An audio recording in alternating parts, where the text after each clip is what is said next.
Señor esté con ustedes. Y con tu espíritu. Lectura del Santo Evangelio según San Mateo. Gloria a ti, Señor.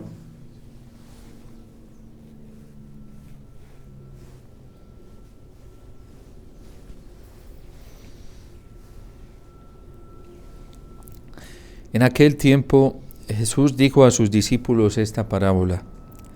El reino de los cielos se parece también a un hombre que iba a salir de viaje a tierras lejanas. Llamó a sus servidores de confianza y les encargó sus bienes. A uno le dio 5 millones, a otro 2, y a un tercero 1, según la capacidad de cada uno, y luego se fue. El que recibió 5 millones fue enseguida a negociar con ellos y ganó otros 5. El que recibió 2 hizo lo mismo y ganó otros 2. En cambio, el que recibió 1 millón hizo un hoyo en la tierra y allí escondió el dinero de su señor. Después de mucho tiempo regresó aquel hombre y llamó a cuentas a sus servidores.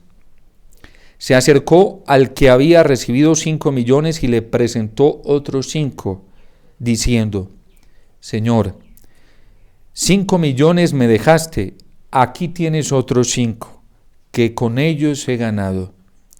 Su señor le dijo: Te felicito, siervo bueno y fiel. Puesto que has sido fiel en cosas de poco valor, te confiaré cosas de mucho valor.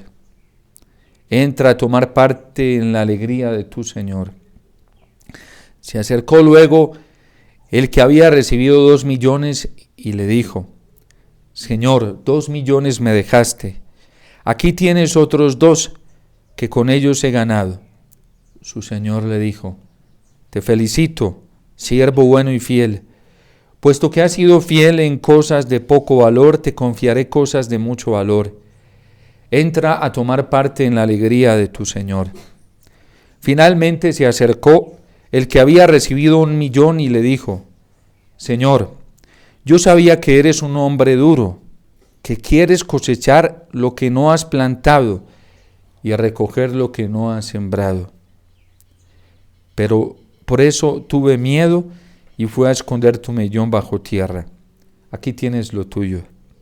El Señor le respondió: Siervo malvado y perezoso. ¿Sabías que cosecho lo que no he plantado y recojo lo que no he sembrado? ¿Por qué entonces no pusiste mi dinero en el banco para que a mi regreso lo recibiera yo con intereses? Quítenle el millón y déselo al que tiene 10, pues al que tiene se le dará y le sobrará. Pero al que tiene poco se le quitará aún ese poco que tiene. Y a este hombre inútil, échenlo fuera, a las tinieblas. Allí será el llanto y la desesperación. Palabra del Señor. Gloria a ti, Señor Jesús.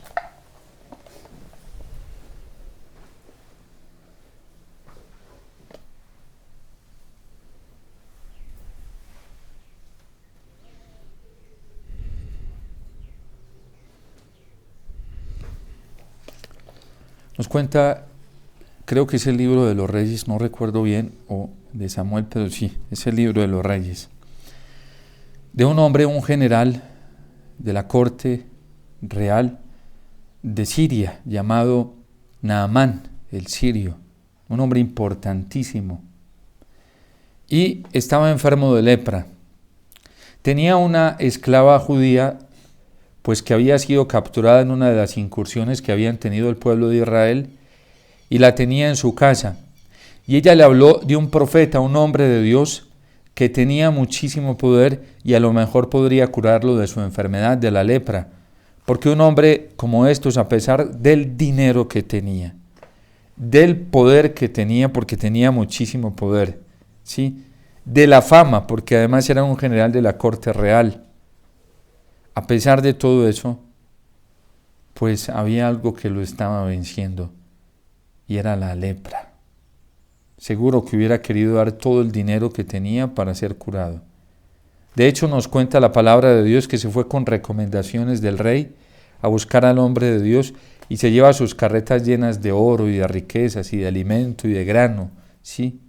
Porque estaba dispuesto a pagar lo que fuera por curarse de su enfermedad. Y hecho se va y se presenta ante el rey de Israel. El rey de Israel le dice que a pesar de ser él el rey, no tiene poder para curarlo de su lepra, y lo manda a donde Eliseo. Y cuando llega a donde Eliseo, a pesar de ser un hombre noble, muy importante de la nobleza, poderoso, rico, ¿sí?, famoso, Eliseo no sale a recibirlo en persona. Le manda a un criado, ¿sí? Y lo manda con una razón, a decirle que vaya y se bañe 7 veces en el Jordán. ¿Qué hace Naamán? Se indigna, se molesta, se incomoda, porque es como un insulto, una humillación. Un hombre que está enseñado a ser recibido en las demás naciones con protocolos, diplomacias y todo por el estilo, como lo vemos hoy, porque así funcionaba también en aquella época en su contexto, pero así funcionaba. Y aquí mandó fue un criado, ni siquiera salió él. Y a decirle que vaya que se fuera y se bañara 7 veces en el río Jordán. Naamán dice, ofuscado, que si hubiera sabido esto, pues se hubiera ido a bañar en los ríos de su tierra, que eran mejores que los de Israel, y en verdad era así, ¿sí? Las riberas y las colinas de Siria son muy bellas, no sé ahora, pero en su tiempo eran hermosas, ¿sí? Tenía unos riachuelos bellísimos. Y la criada, una criada, ni siquiera ves una sabia de la corte, una criada, la esclava le dice, amo, si mi Señor te hubiera pedido algo difícil, si el hombre de Dios te hubiera pedido algo difícil, ¿lo hubieras hecho? Y él como que se pone a pensar y dice, pues sí. Y dice, ¿por qué no te bañas las 7 veces ahí? Y fue y se metió 7 veces en el Jordán, como se lo había mandado decir el profeta, y quedó curado de su enfermedad. Dice que su piel quedó como la de un bebé. Hoy el Salmo nos dice una cosa bellísima. Salmo 32. Dice que no vence el rey por su gran ejército y que no escapa el soldado por su mucha fuerza, que nada valen sus soldados para la victoria. ¿Por qué? Porque al fin de cuentas la victoria la da Dios a través de su palabra. San Pablo precisamente está diciendo en la carta a los Corintios hoy que Dios no vino a salvar el mundo con la sabiduría de este mundo, y por eso los sabios, que son los griegos, van a quedar desconcertados. En los griegos está la representación del conocimiento humano, del avance de la ciencia, de la técnica. De hecho, hoy nosotros seguimos utilizando o hemos heredado gran parte de la cultura griega, porque siempre han sido avanzados en el conocimiento. Pero eso quedará frustrado ante la sabiduría de la cruz, el poder infinito de Dios y la forma en la que obra Dios. Pero también dice San Pablo que el escándalo, ¿sí?, o la capacidad de los judíos, que solamente se basan en los signos, en las cosas estrambóticas, espectaculares, notorias, ¿sí?, todo lo que es notorio, pues también queda confundido ante la victoria y la fuerza de la cruz. Y dice San Pablo que Dios utiliza lo débil de este mundo para confundir a los sabios. En Fátima, el cielo no se fue y escogió a los magíster en teología o doctores honoris causa en teología, ¿sí?, a los especialistas en Santo Tomás de Aquino, ¿sí?, o a los especialistas en escatología.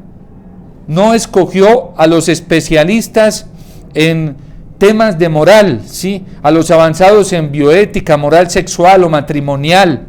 No escogió a esos. El cielo quiso escoger a 3 niños campesinos, pastores, que ni siquiera 2 de ellos ni tenían estudios escolares, ni sabían leer, y los escogió a lo más débil para confundir la sabiduría de este mundo. Y para darle un mensaje claro, contundente y urgente a la humanidad. que los sabios de este mundo todavía no habían podido darlo, y aún siguen peleando los sabios de este mundo contra eso, porque no les gusta la forma y la manera que el cielo utiliza para hacer sus intervenciones. Las profecías de Fátima son tan reales y concretas como ningún otro artificio teológico, reflexión teológica de cualquier hombre en esta tierra, tan vigentes que el Papa Benedicto XVI, siendo reconocido como uno de los hombres más brillantes en el ámbito intelectual de la humanidad en algún momento, se rindió ante esa ciencia y ante esa sabiduría. Y ahí está el grado más grande del Papa Benedicto XVI, que todo el mundo esperaba de él, que iba a construir una síntesis teológica superior a la de Santo Tomás de Aquino.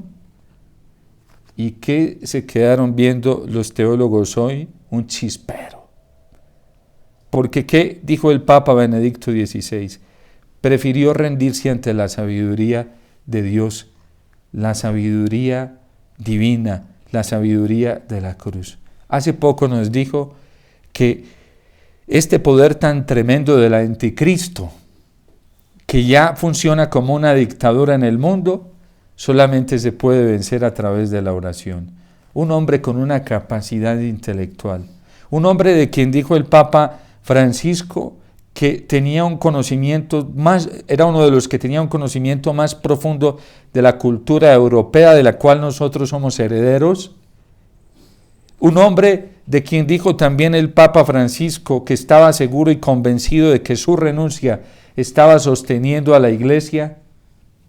Un hombre que ha sido reconocido muchas veces por el Papa Francisco por su grandeza teológica, hoy nos enseña que no vence el soldado, no vence el rey por su gran ejército, ni escapa el soldado por su mucha fuerza, que nada valen sus caballos para la victoria y que nada su ejército para alcanzar la salvación, que la victoria viene de Dios.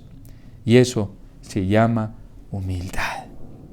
Fue la humildad que tuvieron los que recibieron los 5 y los 2 talentos, porque no desconfiaron en ningún momento de que Dios ya los había capacitado para reproducir esos talentos, y que Dios no estaba siendo tirano, que Dios no estaba siendo explotador cuando les pedía que reproducieran esos talentos, que Dios no estaba siendo injusto y que no era mentiroso, y que Dios no era abusivo cuando reclamaba de ellos santidad.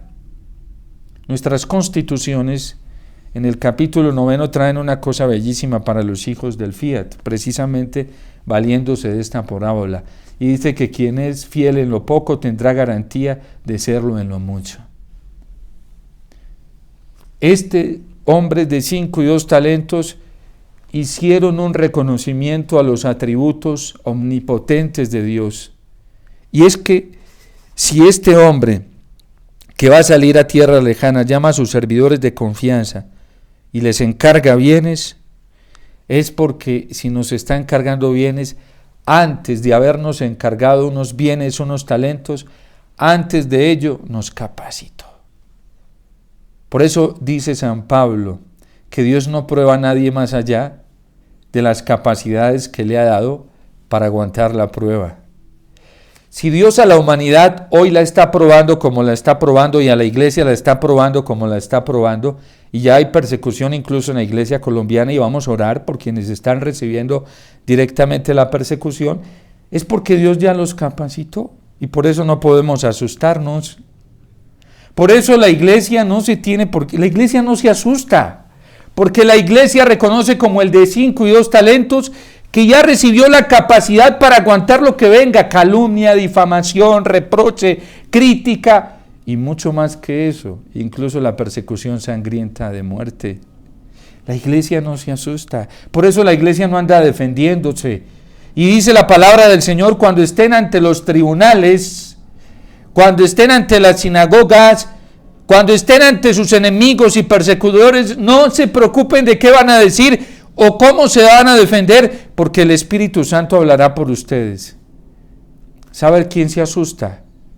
El que no hace honor a la gracia dada por Dios. el que no reconoce que los talentos y las capacidades vienen de Dios, el que todavía tiene una imagen distorsionada de Dios, empañada, oscurecida de Dios, y lo ve como lo ve el de un talento. Entonces, si Dios hoy le pide santidad a la iglesia, Dios es un explotador y un injusto, porque no tenemos capacidad para eso. Eso dice el de un talento, ¿sí? Entonces, si Dios pide pureza hoy, en este tiempo, en el ya y ahora, castidad perfecta, entonces Dios es un explotador, porque eso es imposible. Entonces, si Dios le pide al sacerdote que viva configurado a Él y que viva como un verdadero pastor en la pobreza, en la humildad, en la sencillez, en la limpieza, en la pureza, entonces Dios es un explotador. Ese es el de un talento. Ese es el de un talento. Entonces, si Dios hoy nos pide fidelidad en la vida religiosa, a los religiosos y a las religiosas, y vivir lo que debemos vivir en esta tierra, mostrando la realidad del reino de Dios ya presente en esta tierra, que es la tarea de los religiosos y las religiosas, entonces Dios es un explotador. Porque es que como somos tan débiles, precisamente porque somos débiles, Dios nos capacitó de todas las gracias, y no es soberbia, no es prepotencia, no es presunción decir que ya estamos capacitados para lo que venga. Es que me están haciendo mucho mal, ocultismo, satanismo, en fin, soltó el diablo, el infierno, todo para que me ataque a mí, pues que lo suelte. Pues yo ya me capacitó para vencer. Eso no viene de mí. Dios me confió unos talentos para defenderme. Y el día de nuestro bautismo, a los católicos que lo creemos, y así lo ha creído la iglesia, Dios nos capacitó con 3 poderes muy grandes para vencer al mundo, al demonio y a la carne. Nos capacitó con la fe, la esperanza y la caridad. No creamos las mentiras que muchos están predicando hoy dentro de la iglesia, porque son falaces, mentiras, engaños, errores. De decir que como somos débiles tenemos que conformarnos a vivir como el mundo pide que vivamos. Entonces el que está atrapado por la lujuria, pues pobrecito que se conforme a vivir así. No, Señor, eso no es cristiano, eso no es evangélico, eso no es católico. Eso es herético.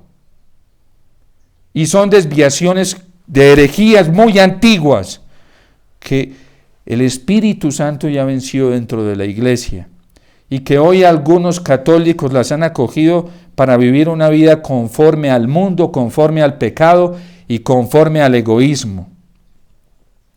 Dio a unos 5, a otro 2, y esos se fueron y reproducieron los talentos, fueron fieles. Bien, siervo y bueno y fiel. Como has sido fiel en lo poco, te pondré al frente de lo mucho.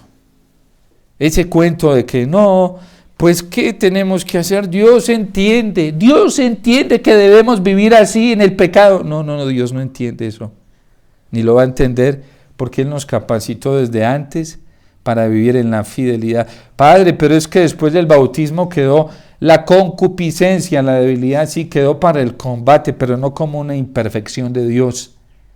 Quedó como una ayuda para crecer más en gloria.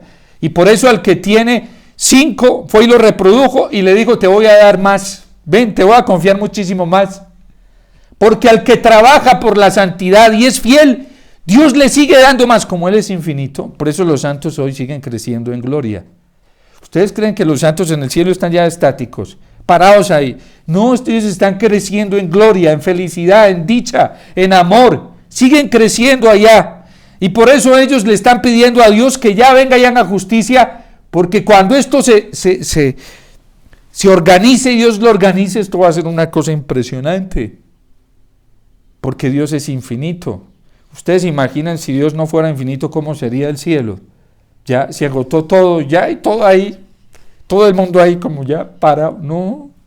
En el cielo Dios es infinito, los santos siguen creciendo en gloria, y cuando venga la restauración del mundo, el mundo seguirá creciendo en belleza, seguirá creciendo en amor, seguirá creciendo en alegría, y los hombres y mujeres ya por restaurados finalmente seguiremos, o sea, ojalá. Pues yo espero y tengo la esperanza puesta porque confío en el Señor que participaré de esa dicha. seguiremos creciendo en amor, en alegría, en libertad, en felicidad. Ese es el cielo que Dios nos tiene preparado. Pero algunos hoy ñopes, porque son ñopes, ciegos, que no son capaces de doblar la rodilla delante de Dios, ¿sí? No son capaces de doblar la rodilla de Dios para comprender esta sabiduría que es de la que está hablando San Pablo. Esta sabiduría que lo mantiene motivado, le mantiene encendido el corazón y lo capacitó para hacer lo que hizo. ¿Qué tal si San Pablo no se hubiera puesto a esperar, a pensar en la promesa de la victoria que Dios le ofrecía en un mundo celeste, mucho más, en alegrías más grandes que las que vivía en esta tierra? Pues no hubiera sido capaz de aguantar tanta calumnia, tanta persecución. Yo no sé por qué los católicos están asustados hoy. Yo no sé, no entiendo. Sacerdotes, pastores asustados por la... ¡Que venga! ¡Que venga! Es que Dios ya nos capacitó. Dios quiere. Sí, y anhela que eso ocurra para que para Él pueda mostrar su gloria. Es que aquí no tiene que aparecer el artificio y la capacidad de los hombres. Entre más nos defendamos nosotros mismos, más nos desgastamos y menos veremos la gloria de Dios. Menos veremos el triunfo de Dios, menos veremos sus maravillas, menos veremos su poder. ¿Por qué andamos como estamos en la iglesia? Por andarnos defendiendo nosotros mismos. No vence el rey por su gran ejército. No escapa el soldado por su mucha fuerza.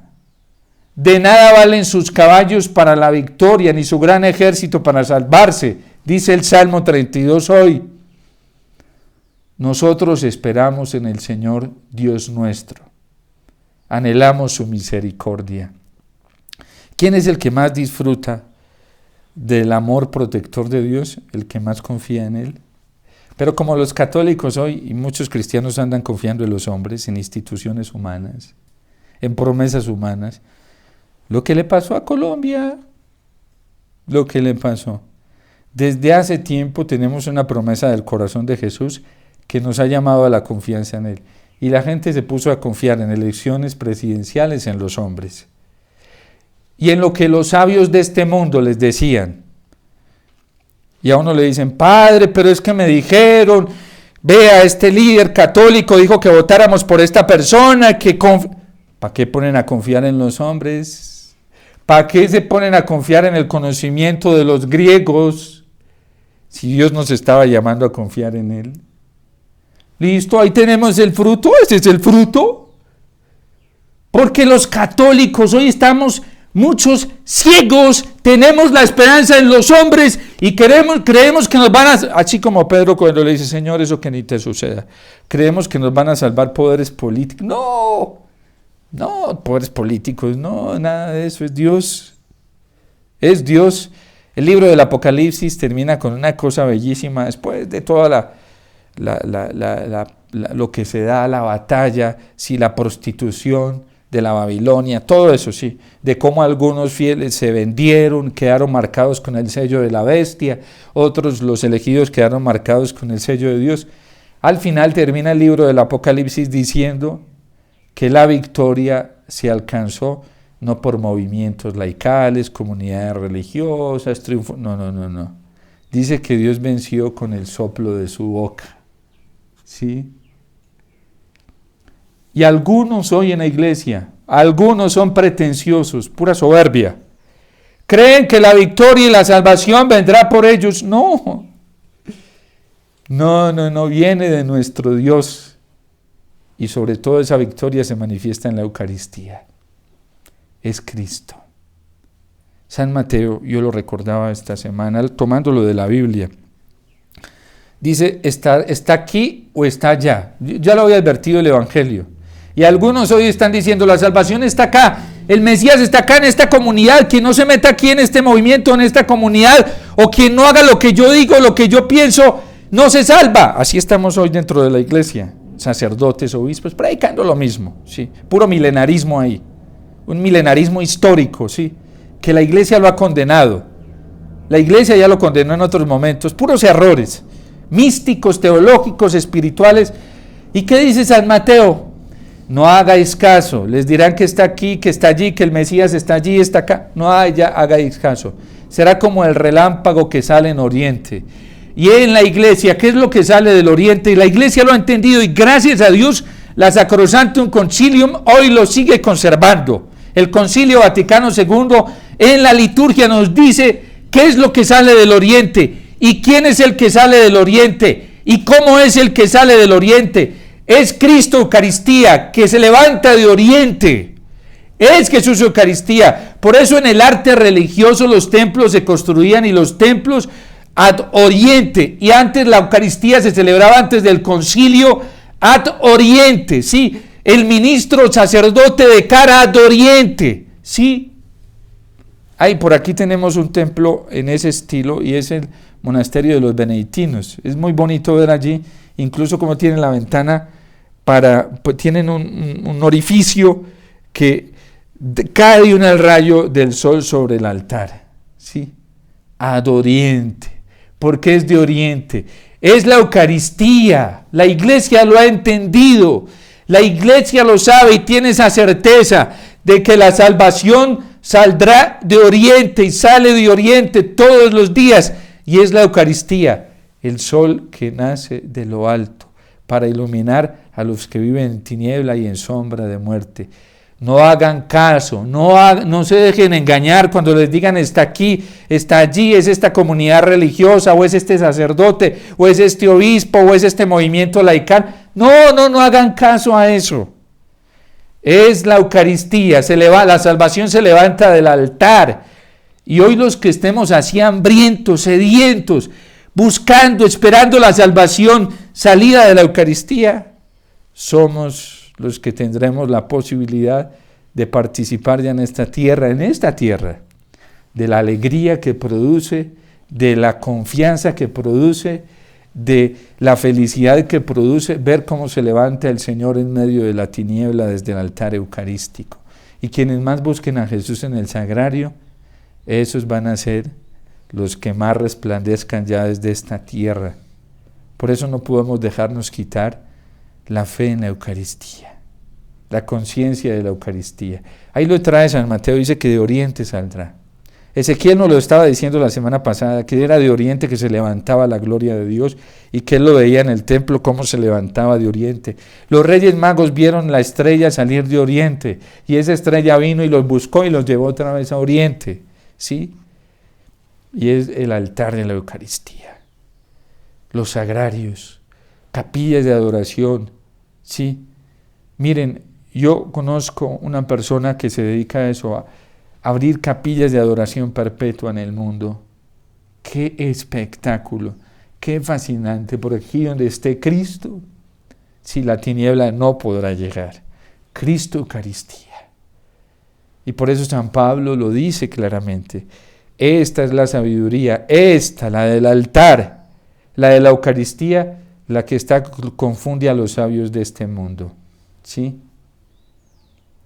Por ahí algunas personas dicen, y yo estoy corrompiendo a los católicos y les estoy dañando la espiritualidad a algunas comunidades, como yo predico en muchos lugares, pues varios lugares, a varios grupos, que yo les estoy, hasta sacerdotes lo dicen, que yo les estoy dañando la espiritualidad y los carismas, porque les estoy diciendo que la salvación viene de Oriente y viene de la Eucaristía y que hay que vivir más intensamente la Eucaristía y que hay que aprovechar más el tiempo haciendo adoración eucarística y que tenemos que ir más a rezar el Santo Rosario. Imagínense, a ese nivel de error estamos llegando hoy. Por Dios, yo no sé en qué están cimentados esos carismas y esas espiritualidades. Eso destruye, eso nos lleva, miren, la iglesia vive de la Eucaristía. Durante 20 siglos ha predicado el amor a la Eucaristía, lo ha heredado de la palabra de Dios, ¿sí? Y la iglesia tiene el testimonio de los mártires. ¿Cuántos mártires? Muchísimos que entregaron su vida por amor a la Eucaristía, por conservar el cuerpo de Cristo y adorar a Cristo en la Eucaristía, como si la piedad eucarística, la adoración eucarística fuera un invento del padre Omar. ¿Qué tal? Yo no me voy a creer esa mentira. Me toca dar cuentas en el cielo de ello, ¿sí? Eso es un invento del Señor, ¿sí? Y ese ha sido el patrimonio que descubrió la iglesia. Yo no lo descubrí, fue la iglesia que lo descubrió. Entonces, como yo amo tanto a mi mamá y le hago tanto caso, porque ella es muy sabia y yo sí creo en la sabiduría, así esté viejita, ¿sí? Yo le hago caso a mi mamá, que me dice que me pegue de la Eucaristía. Miren, yo atiendo sacerdotes. Yo les digo, padres, vuelvan a la Eucaristía. Porque los primeros que necesitamos, los primeros necesitados, pobres, sedientos, hambrientos, de la fuerza que brota de la Eucaristía somos los sacerdotes. Nosotros no somos ahí como un robot que solamente estamos en función de un funcionalismo ahí sacramental, no, somos los primeros necesitados. Y cuando un sacerdote pierde esta conciencia y se le olvida que el primer necesitado de lo que presenta en el altar, ofrece en el altar, es él, pierde. Por eso yo le digo a la gente, hay gente que hoy quiere, católicos se quieren ayudar a los sacerdotes, pero así, con el poder del rey, con sus caballerías, con sus fuerzas, y eso para nada vale, no sirve. A los sacerdotes nos recuperan, volviéndonos otra vez, retornándonos al sol que nace de lo alto, que es la Eucaristía. Y nos dañan, ustedes laicos, nos acaban cuando nos separan de Jesús Eucaristía. Y hay laicos que le van a tener que dar muchas cuentas a Dios, porque han cogido a los sacerdotes, los han explotado y los han cogido de cuenta a ellos para sus tareas, actividades, entre comillas, evangelizadores, y los han separado del altar y los han separado del sagrario con una falsa justificación de salvar almas. Un sacerdote que primero no se salve a sí mismo por el poder de la Eucaristía y el amor a la Eucaristía y la necesidad de la Eucaristía, es un sacerdote que no va a ayudar a nadie, va a estropear a la gente. Monseñor Alfonso Uribe Jaramillo decía, citando a un obispo que él se lo escuchó, que era mejor tener una comunidad sin sacerdote, que tenerla con un mal sacerdote. Porque con el mismo don se puede hacer o mucho bien o mucho mal. Qué peligro cuando las gracias del Señor, que son poderes sobrenaturales, llegan a nosotros y tenemos nuestros corazones torcidos y solamente buscamos nuestra gloria y solamente nos buscamos a nosotros mismos y solamente buscamos la gloria de las instituciones y no verdaderamente la gloria de Dios. ¡Qué peligro! Por eso el Papa Francisco lo decía al inicio, la Iglesia no puede ser autorreferencial, porque la Iglesia existe para dirigir las almas a Cristo. Y hay laicos que están dañando a los sacerdotes, a los obispos, se los conquistan con viajes, con bienes y en actividades, entre comillas, que para salvación de las almas, y mentiras que no es para eso. Se los están arrastrando del sagrario, se les están robando el tiempo, el fervor de la Eucaristía, y también laicos tendrán que dar cuenta de esto. También, porque creen que el sacerdote es un funcionalista que está al servicio de ellos. No, Señor. El sacerdote está al servicio primero de Cristo y después de la Iglesia. Y por eso seremos obedientes a la Iglesia. Sacerdotes que hoy hasta terminan dejando el ministerio sacerdotal o en rebeldías con la Iglesia jerárquica por andar dejándose aconsejar mal aconsejados de laicos. No, nuestra vida es el altar, nuestra vida es Jesús Eucaristía, nuestra fuente es Jesús Eucaristía. Y lo digo porque yo atiendo sacerdotes y veo el daño también que muchos laicos les están haciendo. Y eso no está bien. Y tendrán que darle cuentas al Señor de ello. Y si quieren laicos ayudar a los sacerdotes, llévenlos al Santísimo, llévenlos a la Eucaristía. A mí me llaman, me escriben sacerdotes, yo les digo, Padre, vuelva al sagrario, vuelva al sagrario. Padre Omar, deme un consejo, vaya al sagrario. Padre, pero esto, vaya al sagrario, Padre. Que ahí está el maestro para todo, para una buena pastoral, para una buena consejería, para vencer todas las tentaciones que haya. Religiosas, a mí me ha tocado atender, es que yo lo he escuchado, mis oídos lo han escuchado. Religiosas de clausura perdiendo su vocación porque ya en los conventos de clausura se perdió el amor eucarístico. Y aunque estén encerraditas y encerraditos por allá, ya están viviendo muchas y muchos lejos de Jesús Eucaristía. No crean, El diablo no perdona ni media, el mundo se les ha metido hasta los claustros. Se les ha metido, porque eso no perdona. Y como eso es espiritual, tiene una facilidad de entrar. Donde haya pecado, hay puertas abiertas para entrar y salir cuando Él quiere. Donde hay personas que viven cayendo en pecado, ahí el diablo tiene las puertas listas para entrar. Así los conventos estén muy cerrados. El problema no son las puertas externas. Donde haya uno solito, que viva en pecado mortal, ahí el infierno tiene entrada y salida cuando quiera. Así tengan cerradas todas las puertas. Entonces, pues nuestra garantía es Jesús Eucaristía. No nos separemos de Jesús Eucaristía.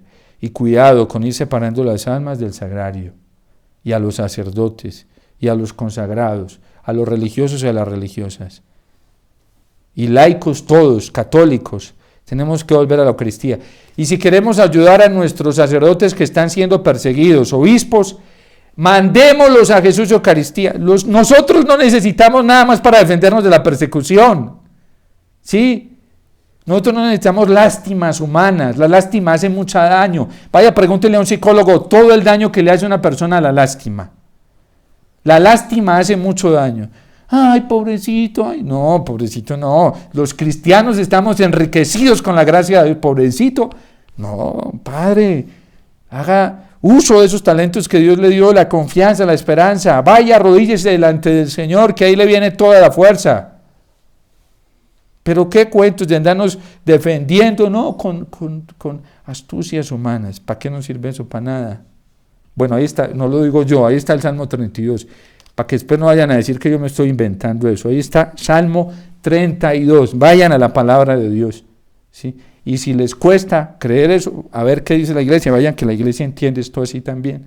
Vayan al magisterio de la iglesia para que se den cuenta. Papa Benedicto XVI escribió una encíclica bellísima, Spe Salvi. Ahí lo dice, en Spe Salvi.